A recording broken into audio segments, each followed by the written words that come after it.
Hey guys, Loot Wizard here, and the 5.0 update is finally live for Gems of War. So I'm going to go through the patch notes here and read this and give you my opinion on what I think of these changes coming in this new patch for the game.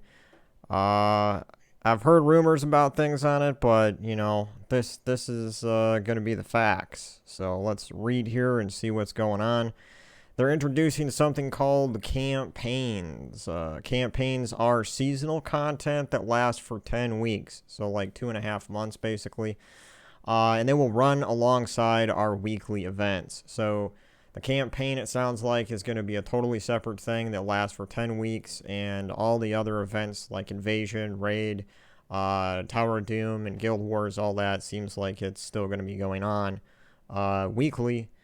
So that's interesting. And it just means though that we have more to do on top of everything in the game that that we have to do daily. So second line here says campaigns will be used to tell a story that players can follow as the campaign progresses. That right there I'm not really excited about because honestly I don't pay attention to any of the story in this game. And I'm sure the developers are trying to do good with lore and story and all that, but from the dialogue that I have seen in the regular quest stories, and now that I've gone back and started a new account playthrough, even though I'm skipping a lot of it, I'm seeing, a lot of the dialogue that goes on. And as the hero, the person that's playing, the responses that they give are really robotic, very simple, like yes and okay, and I mean they're just really simple responses to the story, and so I don't know how I feel at all about adding more lore and story to the game because I'm just gonna skip it, honestly. I mean that's just my opinion. Maybe some of you guys really enjoy reading through all the dialogue and the story, but I'm not playing Gems of War for the story. That's just me. Okay, so campaigns have 3 systems. More on all of them below. Tasks. Complete in-game activities each week and earn stars. Campaign pass. The basic pass is free and you unlock a reward for every 10 stars you earn. Unlock extra rewards if you have purchased an elite pass. So this is a free to play game, but there are a lot of things that you do have an option to pay for. And I heard about this Elite Pass thing. I'm glad it's not a mandatory purchase to do the campaign, but I am interested to see what is going to be in that Elite Pass and what you're not going to get if you don't get the Elite Pass. How much more difficult it's going to be to finish this campaign without it. That does concern me a little bit. Okay, artifact. Artifacts are a special magic item that players level up to unlock temporary buffs. The buff only lasts for the duration of the campaign. That's kind of neat, but at the same time, the temporary aspect of it's kind of a bummer. The fact that you work hard to get buffs and then they just disappear. Like that's the one good thing that like with medals is that if you worked hard to get those medals, they're not just going to disappear. You're going to get those bonuses from medals as long as you have them equipped. But the other thing that I don't know in this statement is whether these buffs are only going to affect your gameplay in the campaign, or is it going to affect all of your troops in every game mode for the duration of these temporary buffs. So I don't know, maybe more of that will be explained when I keep reading through here. The next section is campaign tasks. Players will have 16 tasks to complete each week. Okay, so that's actually quite a bit of tasks for each week. Considering that a lot of us that play this game already try to do a lot of stuff daily. I barely have enough time to do like all of my daily stuff on Gems of War as it is. Now I got to do 16 extra tasks every week.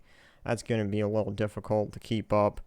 2 gold tasks. These tasks take longer or are harder and are worth 15 stars. 4 silver tasks, a little easier than gold tasks. These are worth 10 stars. 10 bronze tasks. These are short and easy to complete. They are worth 3 stars. This totals 100 stars and unlocks all rewards for the week, including a level on the artifact. Tasks are given 3 at a time, 1 for each rarity. If you don't complete all the tasks in their week, you can still continue with them the following week. All task activities are based on existing gameplay, so players can work on completing them during the normal course of play. Okay, so that's that sounds a little better to me. All task activities are based on existing gameplay, so I don't know what that entails. I hope they don't throw in tasks like go do 100 treasure maps. Because there's no way they're not gonna get me to do 100 treasure maps, even like 25 treasure maps in a single week. I really do not have time to be messing around with treasure maps when you don't get any class XP for doing treasure maps. You don't get that much gold. The only thing you have a chance of getting that's good in treasure maps is gems, but I get way more gems just collecting my tributes every hour, and that only takes like 5 seconds, as opposed to those treasure maps are just boring. So I hope they don't put those in there as tasks every single week, because that's going to be frustrating. But we'll have to wait and see. I don't want to be a downer before we actually get to see all of what they're doing live in the game. I'm just voicing a couple of my personal concerns. So, okay, tasks can be skipped or completed by paying gems. Okay, so that alleviates a little bit of my worries there, because if they have a treasure map one, I'm definitely going to spend gems to skip that. I don't have time for that. Then it says in parentheses, if a player's is finding one difficult to complete, okay, they will still gain the stars from the tasks, so they don't miss out. The gem cost is dependent on the rarity of the task. Gold tasks, 150 gems to skip it. Silver tasks, 100 gems to skip a task. Bronze task, 50 gems. I mean, I don't know. Geez, that's going to cost quite a bit, okay? 150 gems to skip a task on the gold. Those gold tasks, they better not be treasure maps. Anyway. Campaign pass. Players earn rewards as they gain more stars. 10 stars for each reward. There are 2 parts to this system. A free pass. This is the reward track that is free and available to all players in the game. The artifact level up is unlocked on the final stage each week on this track, each 100 stars. Elite Pass. These rewards require players to have purchased either an Elite Pass or Elite Plus Pass. The rewards will contain some cosmetics and collectibles, as well as some rare or resources that players can use in the game. Elite Pass and Elite Plus. Purchasing either Elite Pass or Elite Plus Pass will give players access to the Elite Pass reward track for that campaign only. Players will need to purchase it again for any future campaigns if they wish to earn rewards from Elite Pass again. So it sounds like, we're going to have to purchase some kind of Elite Pass here every 10 weeks if we want to get these more rewards and collectibles and all that stuff. The only thing I'm concerned about, because I'm pretty sure they're not going to reveal price here in the patch notes. I'm just worried, like, how much is that going to cost every 10 weeks? Because some of the prices in this game are just insane. $50, $60, $100 or something for just something that's definitely not worth that kind of money. But honestly, I think if they were to lower the prices on a lot of their packages and put together better deals in their packages, people would actually spend more money. I mean, that's just my opinion. I don't have access to all their financials, but I don't know. Anyway, I don't want to get sidetracked on those issues. Let's keep reading here. If a player has already earned some rewards on the free track and purchases Elite Pass or Elite Plus Pass, they will immediately receive in the mail all Elite Track rewards corresponding to the ones on the free track that they have already earned. Elite Plus Pass will also immediately give some extra in-game rewards and will also give a subscription to earn a bonus of 20 stars every week. That does sound a little pay to win. So if you don't want to actually play the game and earn your stars, you can just buy the Elite Plus Pass and you're going to passively earn 20 stars every week. So if you want to, just whip out a credit card there, you can buy yourself 20 stars every week. There will be an extra 20 rewards for players who get the Elite Plus subscription, so the extra stars can continue to earn rewards even after the player has gotten all of the normal rewards. Okay, so you're going to get 20, not only just 20 stars every week, but you're going to get 20 extra rewards for players that have the Elite Plus subscription. So we don't know what that is yet. It could be $50, $60 every 10 weeks. Who knows? That we'll have to wait and see how much that's going to cost. Right now, I'm just planning to go free. I'm not planning to pay. And if it's within a reasonable price range, I might consider doing it for the first 10 weeks or the second 10 weeks just to see if it's actually worth doing it. But I'll cross that bridge when I get there. Okay, so the next line, players who purchase Elite Pass can always choose later in the campaign to upgrade to Elite Plus Pass. So they're talking about two different kinds of Elite Passes here. It says the upgrade cost is the difference in cost between Elite Pass and Elite Plus. So those are going to be two different prices for these different Elite Passes. Right now, my guess, since it's 10 weeks, I'm guessing that the Elite Pass is going to be like $20, and the Elite Plus Pass is probably going to be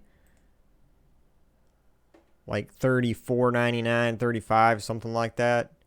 That's my guess right now. We'll see. We'll see when it goes live in the game how much that actually costs. See how close I am. If it's way over that, there's absolutely no way I'm paying those prices. Even what I mentioned is a little high for me. But players who purchase an Elite Plus Pass later in the campaign or upgrade later in the campaign will earn the bonus stars from any previous weeks. Purchasing the Elite Pass on week 5 of the campaign will immediately give you 100 stars and 20 stars at the start of each week for the 5 remaining chapters. Artifact. Artifacts are the temporary buffs that players can unlock and upgrade during the campaign for every 100 stars earned to a max of 10 levels. This buff provides bonus stats to players' teams in all game modes during the campaign, including PvP and Guild Wars. Oh boy.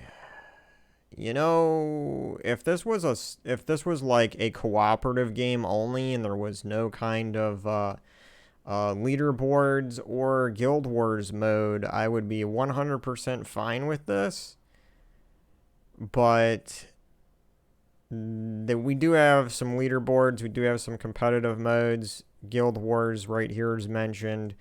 What this is basically telling you is that if someone wants to have way more stats in Guild Wars with their artifacts, they're just going to pay money for the Elite Pass or the Elite Plus Pass and get those artifacts up as quickly as they can, highest level, and increase their stats to just stomp people in Guild Wars.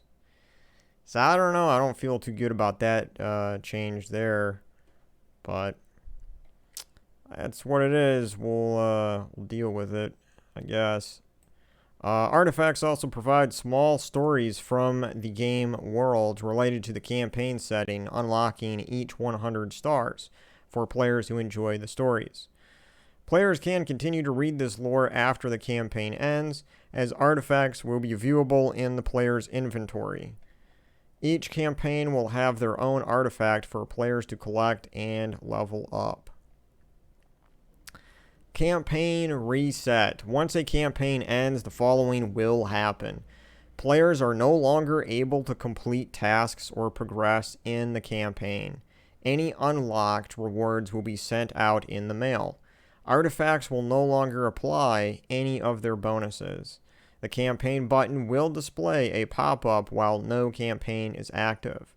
Any Elite Pass or Elite Plus Pass subscriptions will end. There will be a 1-week break between campaigns.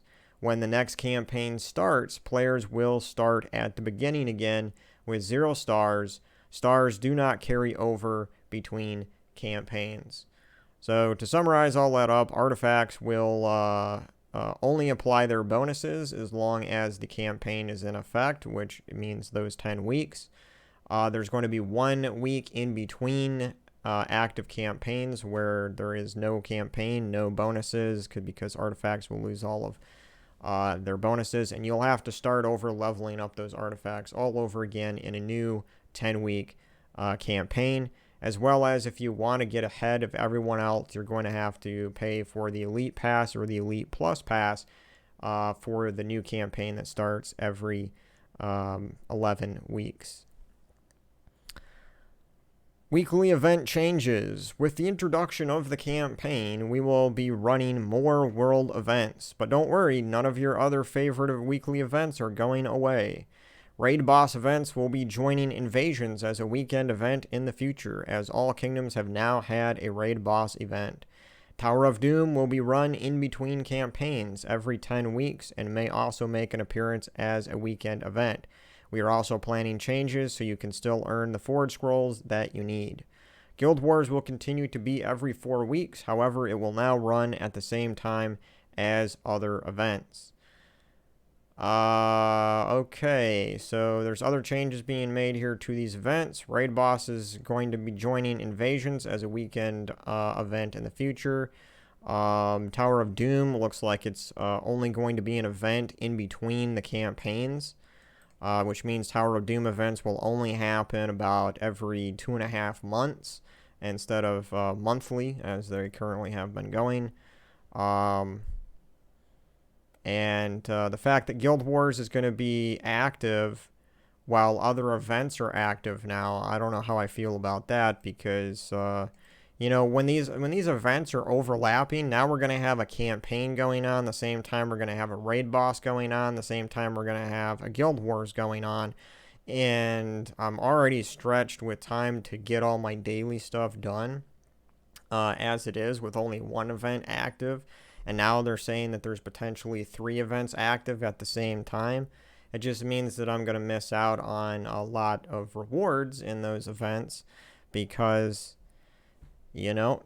time, real life responsibilities, that sort of stuff. All right, let's look at Kingdom Weapon Packs. Kingdom Weapon Packs are new purchasable packs that give newer players a weapon and some resources to help them out in quests.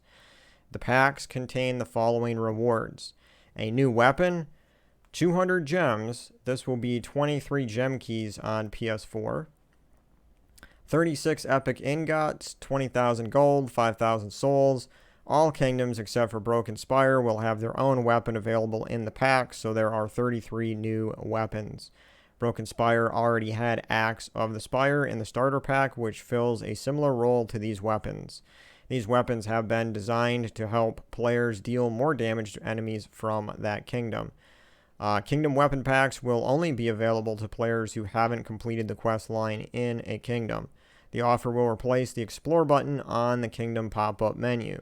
Once a player has completed the quest line, the offer will no longer be available and the Explore button will return. Players who do not purchase a weapon or have already completed all the quests will be able to get the weapons one of 2 ways. Craft the weapon during the kingdom's next weekly event. Purchase the weapon from the Weapon Flash offer.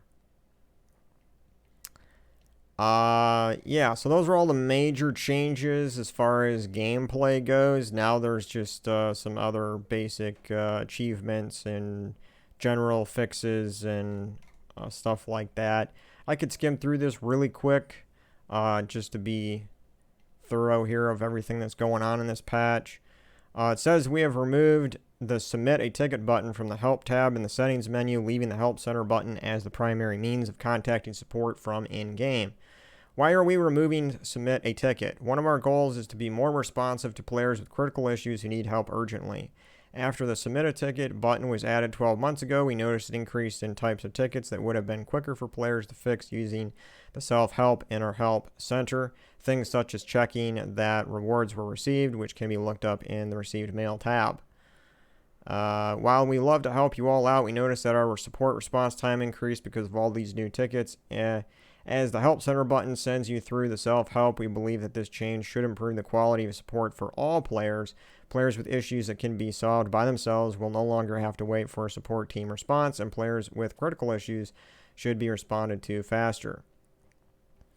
How do you use the Help Center now? Players still be able to access the Chums of War Help Center from the game, and we will be making improvements so more players will be able to solve common issues without needing to wait for a reply from support. Players will still be able to submit tickets through the Help Center for issues where self-help doesn't give a solution. Does this change mean that we'll get less support? No, we are making this change so players will have the ability to help themselves on common issues, while players who have more difficult issues can get responses sooner. Will you bring the ability to submit tickets in-game back in the future? While it's unlikely to return in the same way, we plan to investigate and discuss new ideas for how players might get the right help when needed. Are other changes going to happen to the Help Center? We have spent time in the lead up to the 5.0 update reviewing and improving our existing articles while also adding new articles for common issues that are not documented yet. We will continue to work on this too. We will also be creating an area on the forums for players to post suggestions for new Help Center articles. Other changes, UI update to reflect removal of the Submit a Ticket button. Links to all our social pages are now available in pop-up menu by tapping the social button on the menu. New achievements, I'm going to skip over that because I don't think really any of us care too much about those. General, we have changed troops with the boss troop type to now have a red border to separate them from regular troops. That's kind of nice. We have changed the artifact weapon type to be renamed to relics to avoid confusion with campaign artifacts. That makes sense. Bug fixes, we have also fixed an assortment of smaller issues, which go unnamed. So there you go, guys. Sorry it took a little longer than I thought to read all of that, about 20 minutes. And that's basically what's going on in the game right now. If I go and launch the game, we can go and see the new campaign tab. It is not started yet. I already checked and looked at it, but I'll show you guys where the tab is and what it looks like and all that.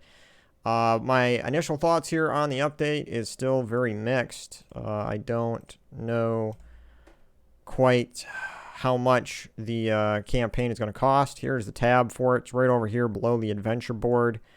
And this is what the advertisement here for it looks like. It's coming in about 5 days, and then it will start. And then we should, at that time, know what the price is going to be for the Elite Pass and the Elite Plus Pass, and all that kind of stuff. But probably my biggest concern with this update is the fact that they're making changes to all these events, so that they're going to be overlapping one another. And like I said, it could be a situation where you have 3 events going on at the same time. You have your campaign, and then you have something like Guild Wars, and then you have something like Raid Boss, all going on at the same time. And if you want to keep up in this game, you have to do daily stuff. You have to do your adventure boards. You have to do your dungeons. You should do a few battles to farm for medals. And then you got to do whatever events going on during that week for your guild. And then you should do PvP to get to at least tier 1 every week. And then, of course, there's delves. You should, if you're not trying to climb delves to power them up as high as possible, you should at least farm a delve every day, 3 runs at level 20. And so there's already a ton of stuff to do daily to keep up with, you know, all the other high level players. If you want to keep, you know, treading water in this game, there's a lot of daily stuff that you have to do. So I'm a little concerned about, one, the price of the campaign, two, the fact that events are going to get overlapped and might even like start to burn me out just because there's so much to do every day. And then the other thing that concerns me is the artifacts are going to power up your stats for every game mode, including Guild Wars. So that means by week 10, you're going to have a lot of stats if you have been doing the campaign.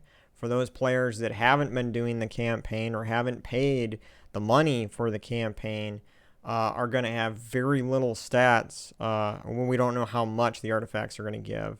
So, but I imagine it's going to be a significant increase over 10 weeks. It might give you like 10 extra magic and 10 extra to all stats, which is, you know, somewhat of a significant difference between someone who doesn't have that. So if you're facing those people that are doing that campaign through the 10 weeks and have bought the Elite Pass, they're going to have a lot higher stats than you if you haven't been doing all the tasks for the campaign. So I'm a little concerned about those issues, but, you know, we'll just have to see how it works out, and I am curious to see what the prices are going to be on those Elite Passes, because like some of these deals aren't too bad. Like this one right here, they got these summer deals going on. This is only $5 and you get 250 gems. Some of the flash offers that pop up here aren't really that bad, but when you look at their store, like for example, the Death Knight pack is probably the best, but let's just take a look here. Typhoon of Keys pack. So they want $100 for this. 120 glory keys, 60 gem keys, 30 event keys, 15 VIP keys. There is no way, absolutely no way, that $100 that all these keys right here is worth $100. Yeah, look at my keys right now. I have 724 gem keys, 964 glory keys, my event keys right here. All of these keys, I have not spent a single cent to collect these keys. So there is absolutely no way in Tartarus that I'm going to spend $100 on this. Like, no way. And even like they say up here, $250 value discount, 60%. It's definitely not worth $250. It's not even worth $100. That's insane. There's no way I'm paying $100 for that. You look at a lot of this other stuff too, like they try to sell legendaries for like $50, and like, you know, there might be something like Yao or Divinia, which I would say is the better legendary troops, but even those I don't think is worth $50. Not considering that you can get lucky with some glory keys, or just using your glory to open up, and you can definitely, or just save up 800 diamonds and craft one of those, and that doesn't even take a full month to do that. So $50, no way. What else they got in here? Subscriptions. Some of these aren't too bad for like new players, like the daily gems, the daily souls. Those are $5 for like 15 days. That isn't that bad of a deal. Those are some of the better ones, because like when you're early player, that the soul one might actually really help you out. As well as you need 500 gems in order to get your Dragon Knight armor. So this is 255 gems. That is not bad either. But $20 for 40,000 or 80,000 gold or whatever that is, it's not good. Just a lot of these are not good deals. So like this right here for gems, $100 for 3,525 gems. You know approximately how many gems I get every month. It's somewhere between like 3,000 and 4,000 every month if I'm collecting my tributes like 10 times every day. So that combined with the tasks and that I'm getting gems from as well. So it's just like you can get a lot of gems in the game by collecting your tributes. I have 20,000 gems right now, so, and all that is free. I have not paid a single cent to get up to 20,000 gems. So I'm just telling you, like, do not fall for some of these deals. I don't care if I was even a millionaire, there's no way I would even spend $100 on the mother load here of gems, because not worth it. Too much money for digital goods. Same thing with these legendary deals. So anyway, I'll end the video here. It's 30 minutes. I don't want to go any longer on talking about this, but if you're going to be smart with your money, it is a game. This game is not something that's necessary for you to be alive. So, I would say I'm going to tell you, I'm not going to tell you how to spend your money, but I'm going to tell you that there's not a lot of good deals in this game. So we have to be a little critical about the prices on these elite passes that they're going to have for this campaign coming up. And I hope it's priced fairly and not just like $100. That would be insane. I would never do the elite pass if it was even $50 for 10 weeks. I wouldn't do. So that's my thoughts on the update and prices in Gems of War. So for what it's worth, guys, that's what's going on. That's my thoughts on it. Thanks for watching, and I'll catch you guys on the next video. Later.